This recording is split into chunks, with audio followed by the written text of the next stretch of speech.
Wilson Morales from Black Women TV. Hey, Jeremy, how's it going? Hey, what's happening? Good.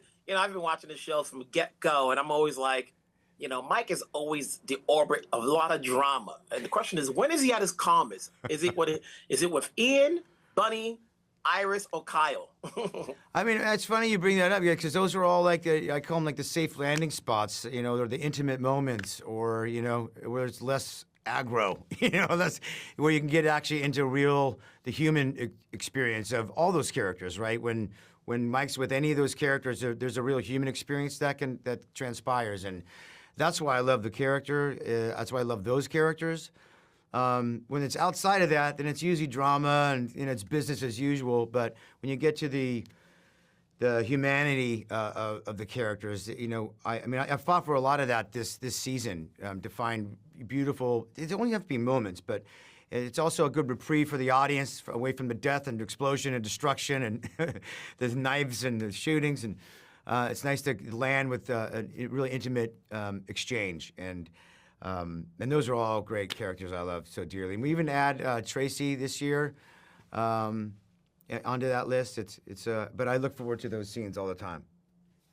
I always wonder, I lost so much track that he has an office. What exactly does he do? Like there are people outside waiting. Yeah. I forgot what his profession is. Yeah, that's why we keep it in there, because it's always a reminder, because it's for prisoner outreach, or helping people communicate with prisoners inside and deal with lawyers, and sometimes it needs a little fixing, and you can kind of he's an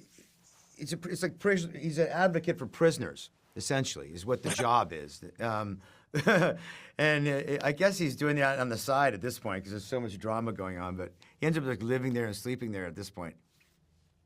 You're the star, you're the EP coming into this season. Is there anything different you wanted to do that's different from last season, to shake it up a bit, to see, is there an evolution to Mike's character? Yeah. This is something we were discussing even during my recovery of where they wanted to go with it. They have to think of the scope of a lot of long form storytelling, and I was always game for however they want to do it creatively, where to take it, because we all know we got to take it from somewhere else. It went from prison riots to chaos of season 2, Bunny's in jail and all this. We had to kind of get back to business as usual, but new players coming in, and I was always about safe landing spots and the intimacy of the characters that we've grown to love over 3 seasons now. That spent time with them, right? And then always a barometer of truths of I don't think. He's going to hook up with Iris. I don't think these kind of things.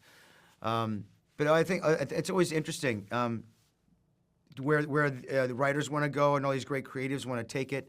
And sometimes I'll say there's no way that's going to happen or that can happen. But otherwise, it's above my pay grade. I'll stay in my lane and what I'm great at, and I'll stick to that. And I'm just as excited as anybody else to see where it goes. But yeah, I think this season's it's bigger, it's more intimate, but I think it definitely makes big shifts in just the job title and what the mayor does. It's because business as usual wasn't working. Because we do come back to business as usual in this season, but we got new bad guys coming in that aren't playing by the rules. There's big alliances. The divide gets even bigger, but it's it's the lion, it's King Kong and Godzilla kind of thing, and it's a whole thing. But the power struggle is real, and the job title, I think, does shift and change within that. Hey, listen, the power struggle is real, but as long as you're there and the series keeps going, you got to keep it balanced. That's right. It's good talking to you, and I'll talk to you down the road. Let's make it season 4. Yeah.